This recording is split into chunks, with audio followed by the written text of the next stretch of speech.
កុំលឹបលោបែបនេះអី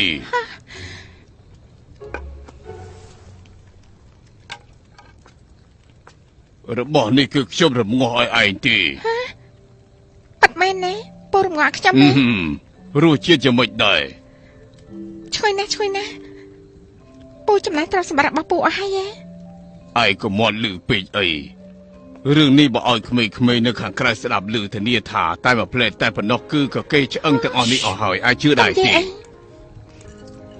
ខ្ញុំយកមួយនោះហូបស៊ុបសិនទៅហូបទៅជារបស់ឯងទាំងអស់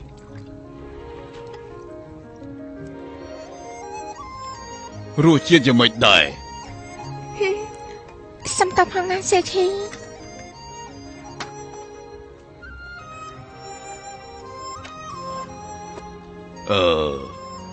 ប្រាប់ខ្ញុំមកពេលនេះនៅតែភ្ញាក់ឡើងនៅគ្រប់ទីកន្លែងដដែលមែនទេប៉ាត់មែនហើយដាំឡើយខ្ញុំស្មានថាខ្លួនឯងកំពុងតែយល់សប្តិទេផងទីបំផុតប៉ាត់ជាមិនមែនយល់សប្តិទេនៅលើ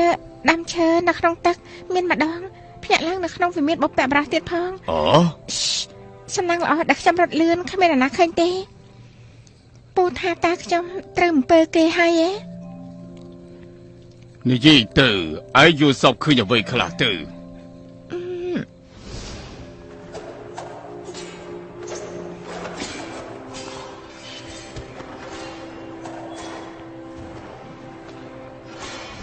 ប៉ុន្តែខ្ញុំពិតជាមិនចាំថាសប្តិនេះគឺចាប់ផ្ដើមយ៉ាងម៉េចនោះទេលក្ខណៈក៏គ្មានរបស់នៅក្នុងភាពជាក់ស្ដែងដែរខាងក្នុងគ្មានដើមឈើគ្មានទឹកក៏គ្មានវិហារដូនតាដែរគឺជាភាពងងឹតដែលគ្មានព្រំដែននៅមានអ្វីទៀតទៅនឹងឃើញទេហើយមើលទៅរឿងនេះពិតជាកើតឡើងមែនហើយពូរអ៊ូអីហ្នឹង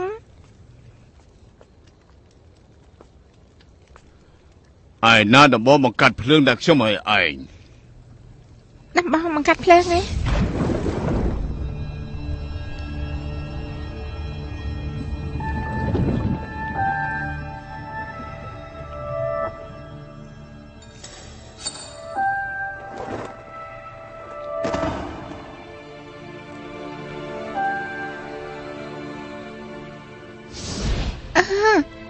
ខ្ញុំនឹកឃើញហើយឯងឆំនិយាយទៅ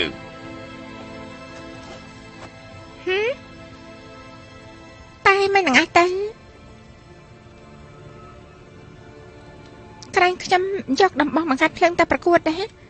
បន្ទាប់មកពេលដែលខ្ញុំធ្លាក់ចូលទៅក្នុងទឹកបឹងនោះដំបងបង្កាត់ភ្លើងនោះបែរជាប្រែប្រួលរូបរាងអស់ខ្ទាស់នៅខាងក្នុងបាច់បឹងនោះយ៉ាងជាប់របស់នោះដូចជាដំបងខាពលឹងអញ្ចឹងធ្វើឲ្យខ្ញុំមិនមើលវាបានទេមិននឹងអាចទៅ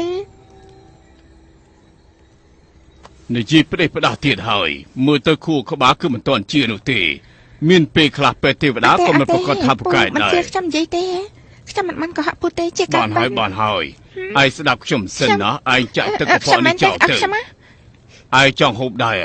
ទៅចាក់ទឹកកខ្វក់ចោលទៅមកវិញចាំហូបពូតោកឲ្យខ្ញុំណាកំប៉ាពោវៈសាពូទៅចោះ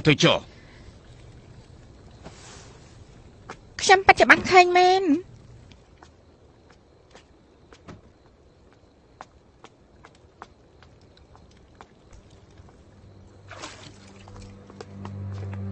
Phú Dạo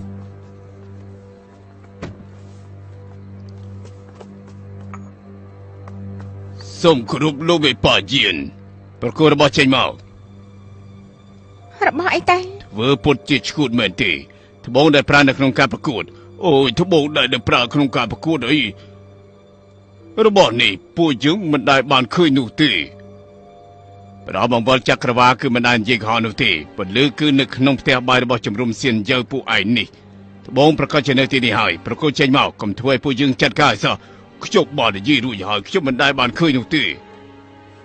Mơ tờ anh viết đôi chia mà nụ sơ lộn trọng Sman mà đòi thả bê đại của họ sống bây tập này có mình bịch đại Lô về bà diện Anh chơi bọn nụ tân miên bà chào ấy Mình ai lẹ nên dương bàn chuyện đại khát Bà cháy Lúc sẽ đọc khổng sân Thuê thúc bân thập bùi dương cư chưa mà nụ ra bỏ chùm rùm xiên dơ Tại bùi dương mình thưa rương lùi lẹ thằng nụ tì នេះគឺពិបាកនិយាយណាស់ លោកចៅគឺជាចាស់ទុំនៅភ្នំសៀនយាននេះគួរតែអាចជាគេហើយហ្វូយ៉ៅប្រគល់ចេញមកឆាប់យកចេញមក ខ្ញុំគ្មានទេ មើលមាននៅលើខ្លួនដែរទេអាយមើលទៅ មិននឹងអាចទៅ មើលភ្លាម ខ្ញុំ ទៅ មិនអាចជារបស់បែបនេះទេពូមកចាមកចា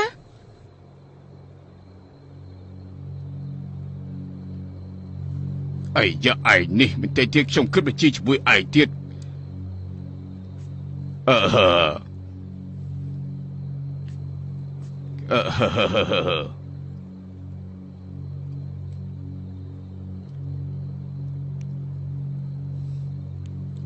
គេនៅក្មេងខ្ញុំមិនបានអប់រំឲ្យបានល្អអប់រំមិនបានល្អស្អីទៅតាមទៅគឺជាចៅលោកមិនអាចនិយាយបែបនេះបានទេពាក្យលួចនេះខ្ញុំទទួលមិនបាននោះទេកុំថាឡើយខ្ញុំមនុស្សនៅជំរំសៀនយើងទាំងមូលក៏មិនអាចទទួលយកបានដែរអើយនេះឈប់សិនលោកមេប៉ាយានលោកមេប៉ាយាន ពូចៃពូ កំហុសទាំងអស់គឺជាកំហុសរបស់ខ្ញុំលោកកំណំក្មេងម្នាក់នេះទៅឲ្យសោះលោកចង់នាំគឺនាំខ្ញុំទៅចុះខ្ញុំខុសហើយខ្ញុំសូមបរលោកមេប៉ាយានលោកមេ ពូចៃ ប៉ា ពូក្រោ យា ក ន ឡើងមកខ្ញុំបាត់ជាមិនដឹងថាហេតុអីត្បូងនេះនៅលើខ្លួនខ្ញុំទេតែខ្ញុំដឹងពីវិន័យនៃការប្រកួតមនុស្សដែលមានត្បូងមួយនេះគឺអាចចប់ប្រកួតវគ្គទី3បាន ឈុំនិយាយទៅ ពួកខ្ញុំនិយាយចាប់ទៅបើត្បូងនេះនៅជាមួយខ្ញុំទៅហើយគឺបញ្ជាក់ថាពេលដែលធ្លាក់ចូលទៅបាំងនោះវាក៏នៅលើខ្លួនរបស់ខ្ញុំបើខ្ញុំចូលរួមប្រកួតវគ្គទី2ហើយតែចង់ឲ្យខ្ញុំសម្អាងលើត្បូងនេះចូលរួមប្រកួតវគ្គទី3បន្តទៀត ឯងបិទមាត់ទៅ ពួកឲ្យខ្ញុំនិយាយឲ្យចាប់សិនទៅ ឯងនេះចង់ចូលរួមប្រកួតវគ្គទី3ទៀតហ៎ ឯងនិយាយព្រៃប្រាស័យនឹង ខ្ញុំមិនបាននិយាយខុសទេ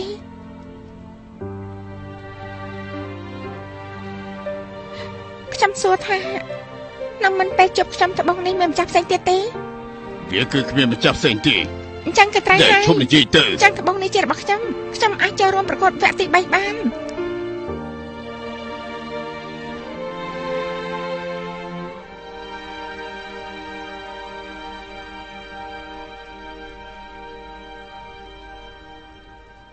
អញ្ចឹងបាន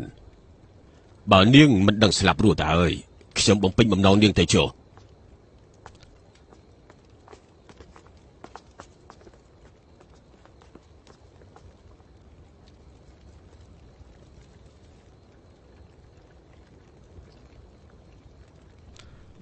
ហ្វូយ៉ៅខ្ញុំ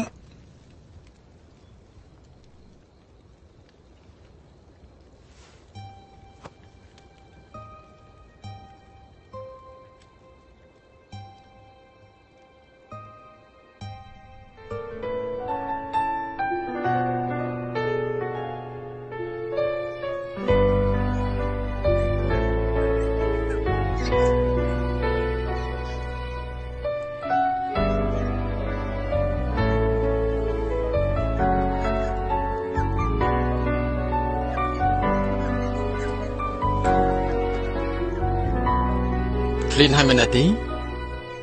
ស្នេហាយើង នេះ មិនដល់ រកឃើញត្បូងហើយមែនទេ ដើររហូតដល់ផ្លូវតងខំព្យាយាមដែរ ត្រូវចាំទុកពេលដែលម្ចាស់សួរត្រូវតែឆ្លើយនេះជាវិន័យរបស់ពួកជាងបើឯងរបបស៊ីយ៉ាងនេះមើលទៅថន់ធ្វើការលេខកាត់ហើយខ្ញុំត្រូវតែបញ្ជូនឯងឲ្យត្រឡប់ទៅផ្ទះវិញពួកគេរកត្បូងឃើញហើយនៅនេះចំអត់នោះចង់ចូលរួមប្រកួត បងនៅស្រឡាញ់អូនទេខំគេសំនួរមាន ខ្ញុំពិតជាឆ្ងល់ ទ្រង់ឈឺផ្សា វគ្គចុងក្រោយនេះនាងឆ្លងកាត់យ៉ាងម៉េចទេ នៅតែស្រឡាញ់តែផ្លូវពោលពេញទៅដល់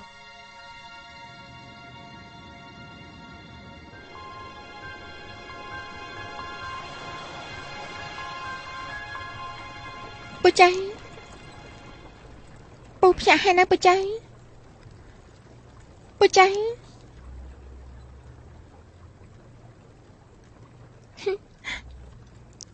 ខ្ញុំដឹងថាពូកំពុងស្ដាប់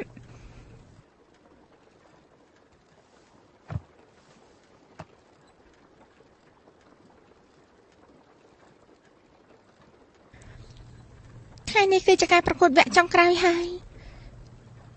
ខ្ញុំថ្លែងបង្គំពូ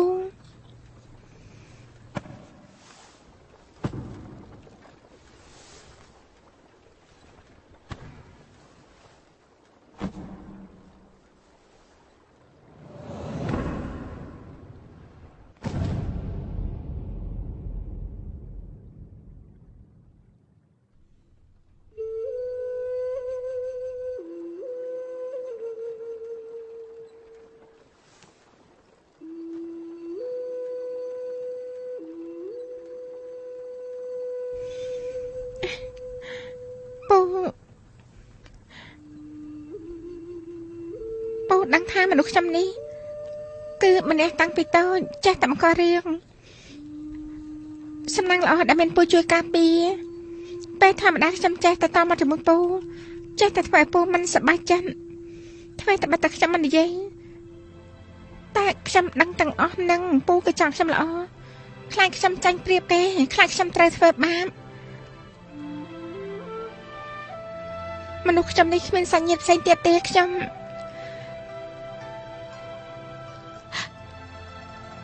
មានតែពូម្នាក់ប៉ុណ្ណោះ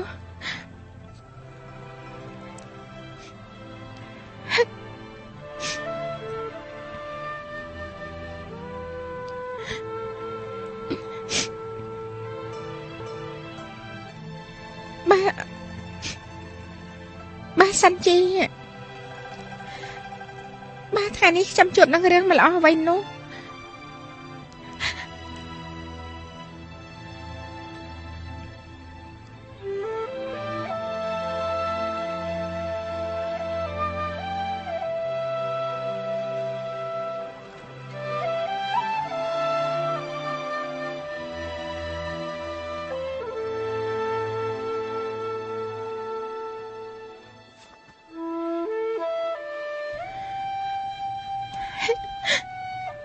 សិនជា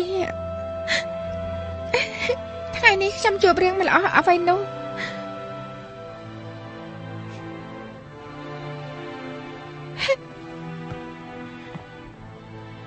ពូចៅថាខ្លួនផង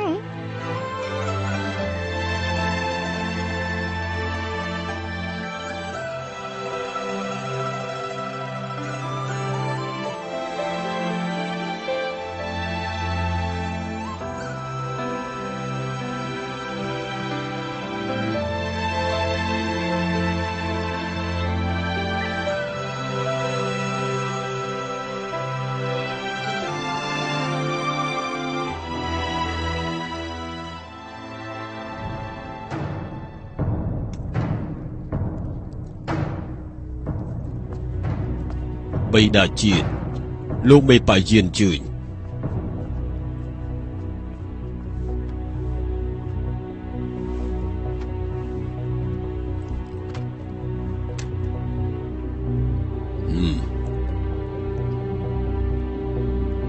បិតាជាតិវគ្គចុងក្រោយនេះគឺមនុស្ស2នាក់ប្រកួតគ្នាគឺត្រូវរើសយកមនុស្ស2នាក់ចុងក្រោយឆ្លងកាត់ការប្រកួតមួយវគ្គទៀតនាគ12ពណ៌មួយដើមតំណាងឲ្យកូនសិស្ស12នាក់ដែលសម្រុកចូលទៅភាពភ្លឺងងឹតនៃទាននាគគឺជាការចាញ់ឈ្នះរបស់កូនសិស្សចុងក្រោយទាននាគ2ដើមនៅឆេះគឺជាកូនសិស្សដែលឆ្លងផុតហើយ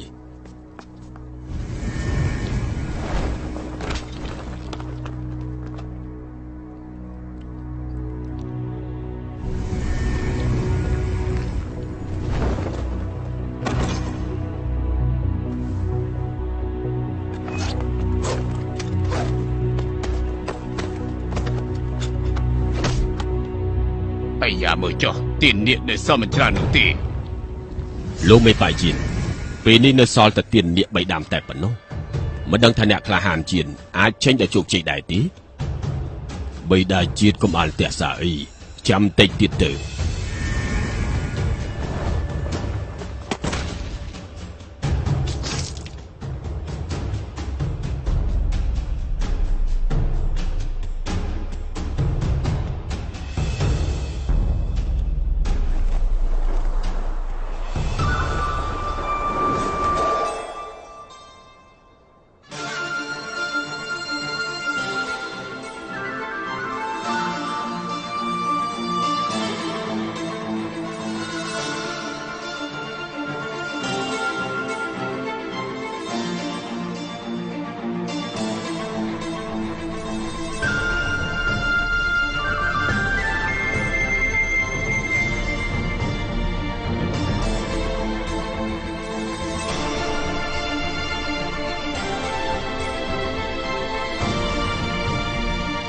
គឺពូចៅ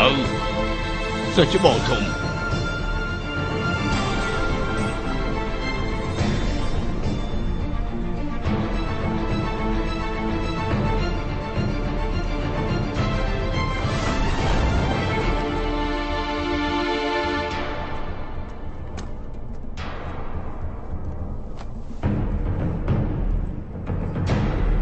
សូចបងធំសូចបងធំសូចបងធំសូចបងធំសូចបងធំសូចបងធំសូចបងធំសូចបងធំសូចបងធំសូចបងធំ សាច់បងធំ មិនក៏ជានាងអញ្ចឹង អ្នកនាង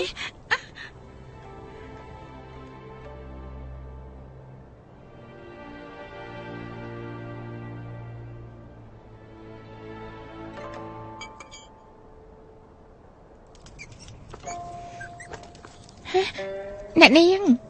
ជីនប៉ាងឆាំមកនេះលឿនឡើងជាមានរបស់ IC លឿនឡើង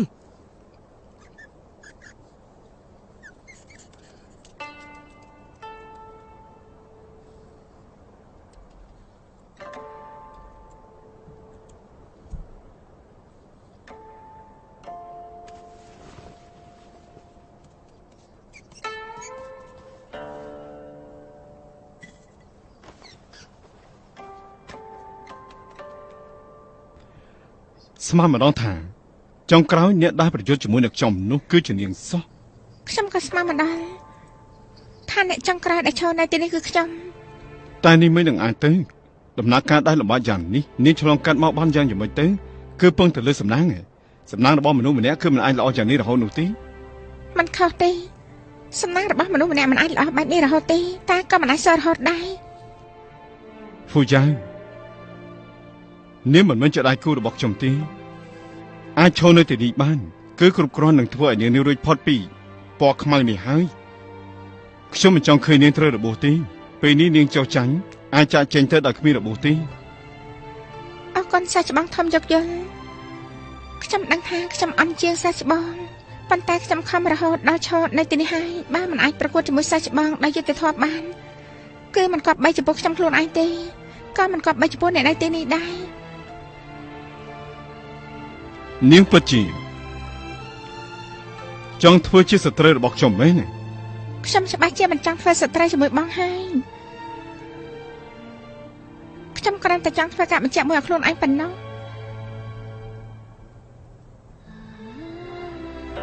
បើការប្រយុទ្ធនៅថ្ងៃនេះខ្ញុំអាចរួចចាក់ចេញពីទីនេះបានខ្ញុំគឺជាមនុស្សដែលមានសេរីភាពម្នាក់ហើយខ្ញុំក៏អាចចាក់ចេញពីបងបានហើយ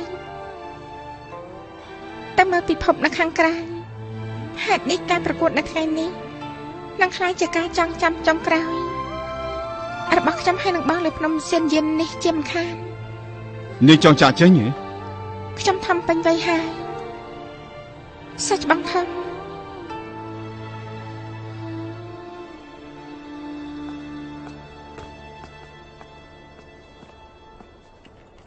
លោកគ្រូខ្ញុំមានរឿងមួយចង់ជម្រាប និយាយទៅ ទេសកលថោកទេពហ៊ូយ៉ៃគឺមិនដឹងថារៀនវិជ្ជាបិសាចមកពីណាទេតាមផ្លូវប្រកួតក្បាច់គុនមកនោះមិនមែនជារបស់ប៉ាសិនយានរបស់យើងទេលោកគ្រូគួរតែបញ្ឈប់ការប្រកួតសើបឲ្យដឹងពីក្បាច់គុនដែលគេរៀនមកនេះបណ្ដេញគេចេញពីប៉ាទេ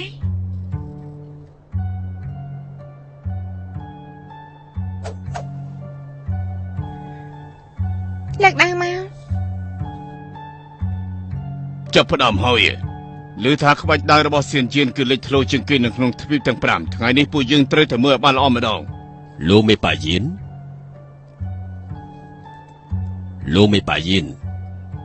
ពេលណាចាប់ផ្ដើមទៅ លោកគ្រូ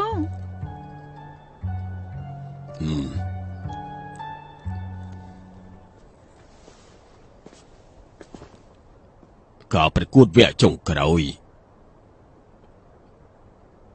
ចាប់ផ្ដើមពេលនេះ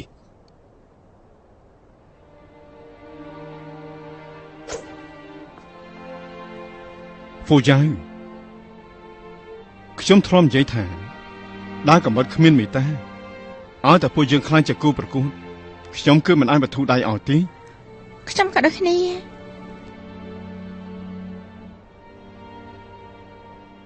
ព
គឺខ្ញុំចាញ់ហើយសាច់ច្បាំងធំ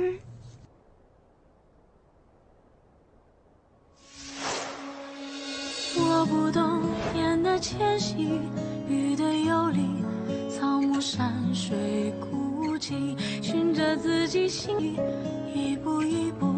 向前走，去上心惬意，破碎带来新的生机。我担得起，无所畏惧，参不透命运背离我的初心，生死往来如浮萍。我拼上所有，换心中无虑，过关斩将，所向披靡。就算我不知道时光的剑如何拔， ពូយ៉ាងនេះដឹងថាខ្លួនជីងនៅទិសមួយណាដែរទេនៅខាងនោះថ្ងៃក្រោយគង់មានថ្ងៃណាមួយខ្ញុំនឹងនាំនាងទៅខ្លួនជីងជាមួយគ្នា ប៉ាត់មែនទេ ប្រកបណាស់ 就算我不知道岁月的马如何下，梦里颜色如何浮夸，只要 ខ្ញុំសូមប្រកាសអ្នកក្លាហានដែលឈ្នះក្នុងការប្រកួតនេះគឺជាកូនសិស្សធំរបស់ប៉ាយើង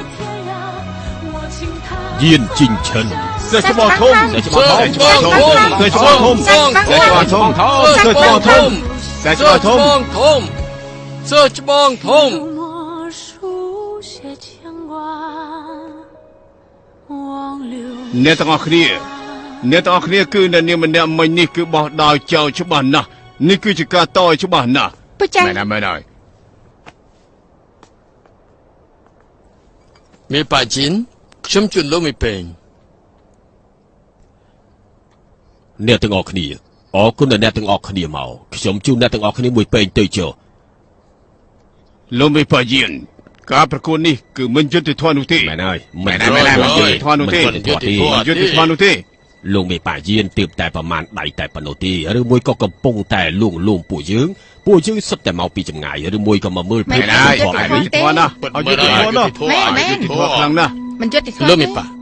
ខ្ញុំយល់ថាវាដូចជាអយុត្តិធម៌ដែរមិនចឹងប្រកួតម្ដងទៀតទេ ត្រូវហើយត្រូវ ប្រកួតម្ដងទៀតទេប្រកួតម្ដងទៀត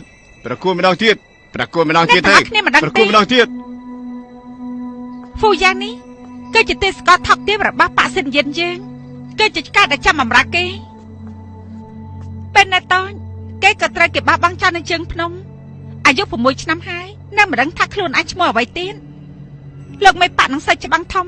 ឃើញគេគួរអាណិតតែយកគេមកចិញ្ចឹមអ្នកណាទៅដឹងថាគេបាជាបំផ្លាញវិន័យប៉ា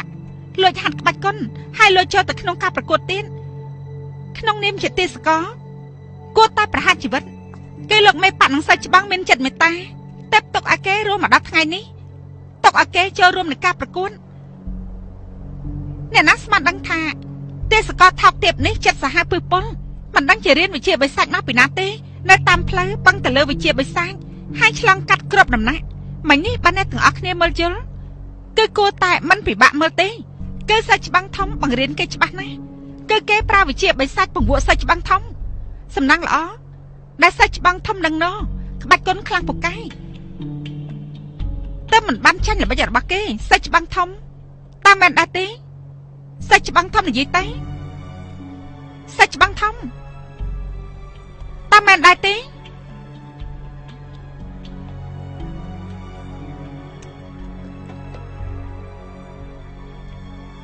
និយាយទៅតើមែនទេ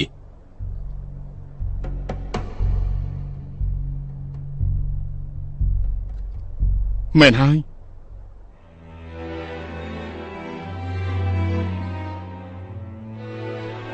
ទាំងអស់គ្នាស្ដាប់ច្បាស់ហើយមែនទេស្រែកបិសាចដែលថោកទាបបែបនេះពួកយើងមិនអាចបណ្ដោយឲ្យគេមកធ្វើផ្ដេសផ្ដាស់នៅក្នុងការប្រកួតបានទេតាមខ្ញុំយល់គឺគួរតែសម្លាប់គេចោលទៅ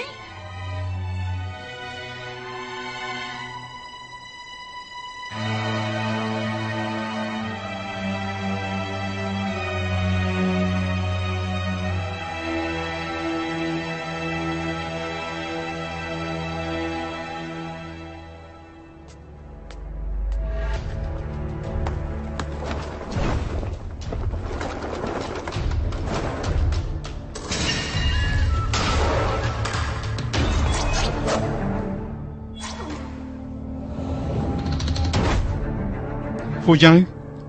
បើខ្ញុំជាទេសកលថោកទាបដែលម្ចាស់ខ្មាស់គេនៅក្នុងផ្ទៃបងទៅហើយអញ្ចឹងខ្ញុំនឹងឲ្យបងមើលថាតើខ្ញុំអាចមានវិជ្ជាបិសាចស្អីដែរទៅ ពូយាយ ដកដៃមក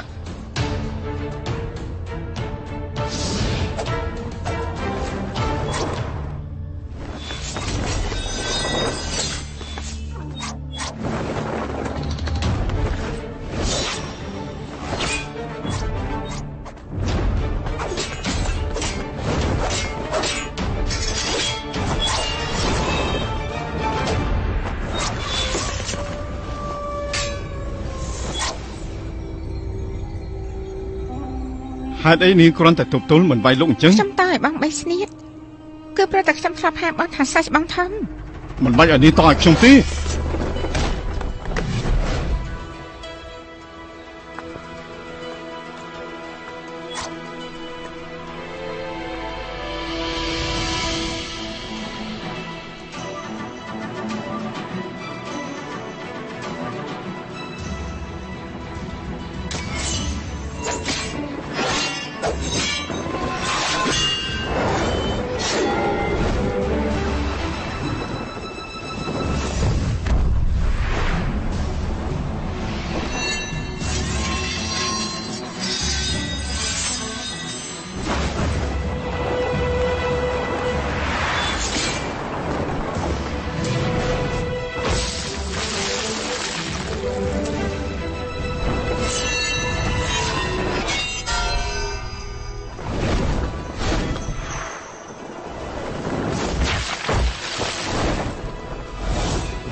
ទប់លុះពពក9ជាន់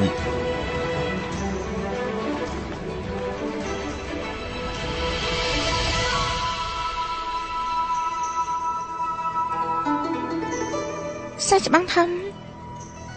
បងចាញ់ហើយ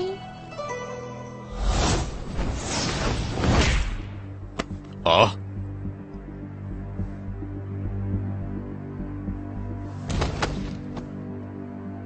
តើមានរឿងស្អីនឹងហេតុអីក៏លោកមានប៉វាយគេអញ្ចឹងបើដែរមិនក៏លោកមានប៉វាយគេអញ្ចឹងដោះត្រូវអើយ អ្នកទាំងអស់គ្នាមិញនេះគេបង្ហាញក្បាច់គុណទម្លុះប្រពោះ9ជាន់របស់ប៉ាយើងដែលត្រូវគេលួចនោះក្បាច់គុណនេះសាហាវពិបាកបំបែកអ្នកហាត់រៀនដែលមានចិត្តគំនិតមិនល្អគឺនឹងពិបាកបង្ក្រាបណាស់ហេតុនេះទើបដូនតារសាទុកមិនចង់ឲ្យក្នុងប៉ាមានសឹកក្បត់ថ្ងៃនេះខ្ញុំត្រូវស្ថានភាពបង្ខំមិនអាចបំបិទក្បាច់គុណរបស់គេដើម្បីស៊ើបដឹងពីការពិតនេះគឺជាភារកិច្ចផ្ទៃក្នុងរបស់ប៉ាសៀនជាយើងសូមអ្នកទាំងអស់គ្នាយោគយល់ចំពោះប៉ារបស់យើងផងទេចុះ មែនហើយសេះច្បងធំមិននឹងអាចចាញ់ទៅត្រូវហើយសេះច្បងធំមិននឹងអាចចាញ់បានទៅត្រូវហើយ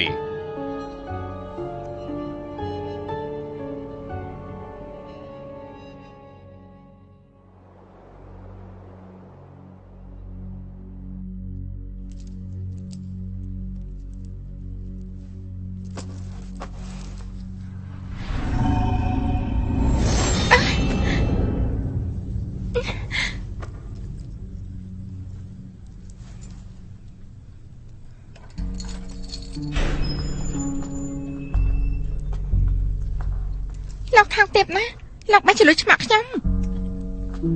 ឯងលួចរៀនក្បាច់គុណរបស់យើងខ្ញុំគ្រាន់តែដាក់តួឯង ខ្ញុំ ទៅ លួចរៀនក្បាច់កុនសម័យរបស់លោកតាំងពីកាលលោកលែងខ្ញុំទៅ យល់ល្អនាងនៅឲ្យស្ងៀមខ្ញុំបានប្រើចង្វាក់ឈានខុន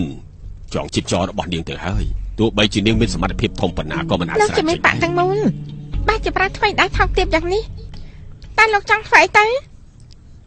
ខ្ញុំចង់ឲ្យនាងប្រគល់ក្បួនយុទ្ធសាស្ត្រទម្លុះប្រ ខ្ញុំ ពក មានក្បួន 9 យុ ជាន់ ទ្ធសា ចេ ស្ ញ ត្រ ម មក ក ពីណាទៅ នាងកុំធ្វើពុត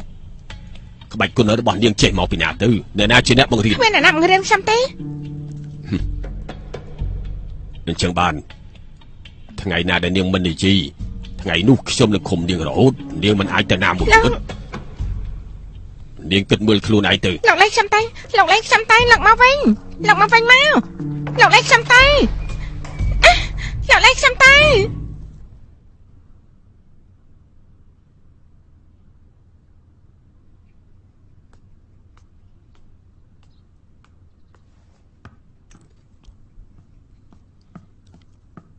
អ្នកប្រុសហូបអីតិចទៅ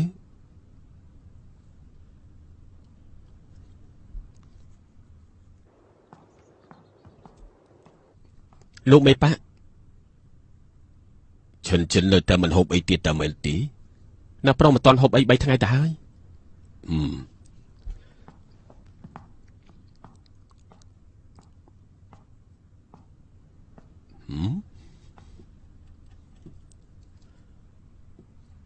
លោកពង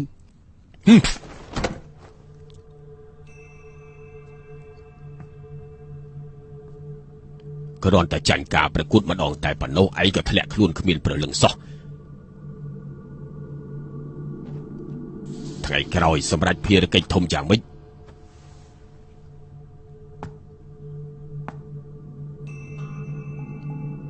ក្រោកឡើងមក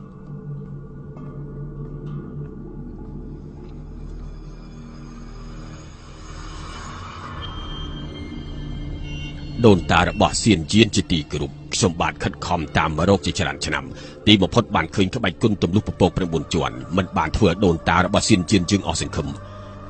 ពេលនេះគម្ពីរសម្ងាត់នេះគឺនៅក្នុងភ្នំសៀនយានយើងខ្ញុំមិនអាចឲ្យវាលាក់ខ្លួនបន្តទៀតទេមិនថាប្រើវិធីអ្វីត្រូវតែយកមកវិញឲ្យទាល់តែបានស្ដារកិត្តិយសឲ្យភ្នំសៀនយានយើងត្រឡប់មកវិញថ្ងៃក្រោយសៀនយានយើងច្បាស់ជាកក្រៅពេញទ្វីបទាំង5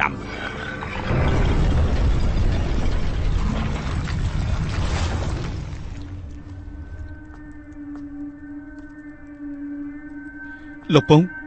ហើយតែក៏ខ្ញុំមិនអាចដឹងថាមានច្រកសម្ងាត់មួយនេះ នេះជាអាចកំបាំងដើម្បីប៉ាយើងគ្រប់ចំនួនបន្តទុក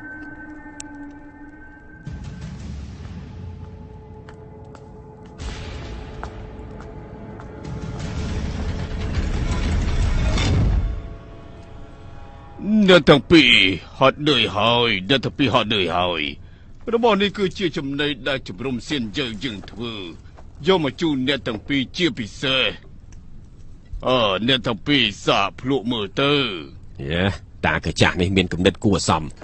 បើលោកអាចបញ្ចុះបញ្ចូលគេបានលោកមេបៈនិយាយប្រកាសជាឲ្យរង្វាន់ជាមិនខានបើសំបីតែសម្ដីលោកក៏គេស្ដាប់នោះអញ្ចឹងសម្ដីខ្ញុំរឹតតែស្ដាប់ថែមទៀតហើយ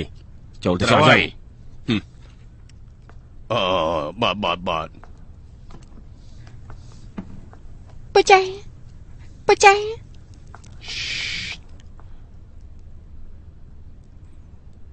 ពួកគេវាយអីហ៎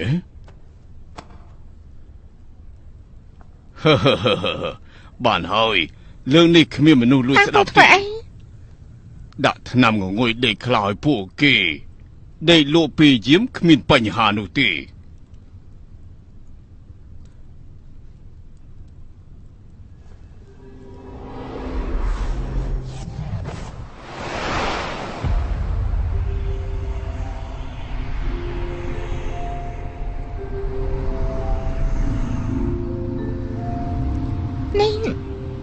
ពូមិនកាចាស់របស់នេះរបស់ដែលពូជើចេះនៅមានច្រើនទៀតឲ្យពូមើលយ៉ាងមិនដែរឈឺដែរទេរបួសសើស្បែកទេមិនឈឺដូចជារបស់បង្កាត់ផ្លែរបស់ពូទេនាងច្មក់ឯនេះតាមពិតពូគិតរហូតមកអាចនៅជំរុំសៀនជើដោយសប្បាយអស់មួយជីវិតបានគឺល្អហើយមែនហើយធ្វើទៅបិទតែពួកយើងជាទេសកលតែក៏មិនដល់ថ្នាក់មិនអីទេ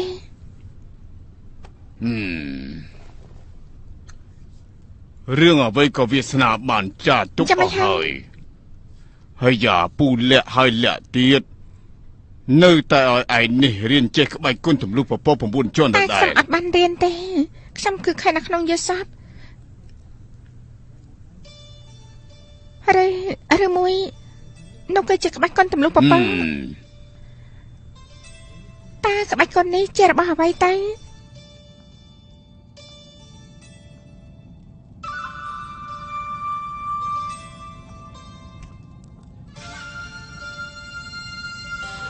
ក្បាច់គុណទំលុះពពក9ជាន់គឺជាក្បាច់គុណជាចំហាយបរិសុទ្ធវេទមន្តរឹតតែជាបិសាចចិត្តថែមទៀតវាជាក្បាច់គុណរបស់ព្រៃភ្នំធម្មជាតិរឹតតែជាកម្លាំងរបស់មេឃហើយនឹងដីវាអាចបំបែកចំណងគ្រប់យ៉ាងនៅក្នុងលោកនេះបានក៏អាចទំលុះរនាំងផ្លូវចិត្តវាគឺជាវិញ្ញាណមានជីវិតមិនដែលនៅក្នុងខ្លួននរណាម្នាក់ទេក៏ដូចជាចំហាយបរិសុទ្ធមួយយ៉ាងធ្លាក់នៅលើខ្លួនរបស់អ្នកហាត់រៀនយុទ្ធសិលគ្រប់រូបទាំងអស់ឲ្យតែអាចមានសំណាង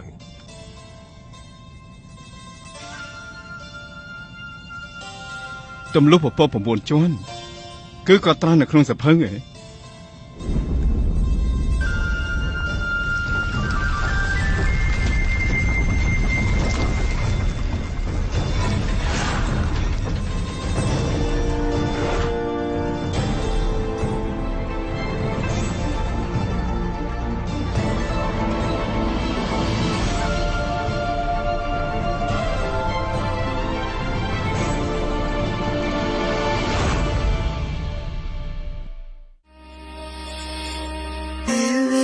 đã tới mong hai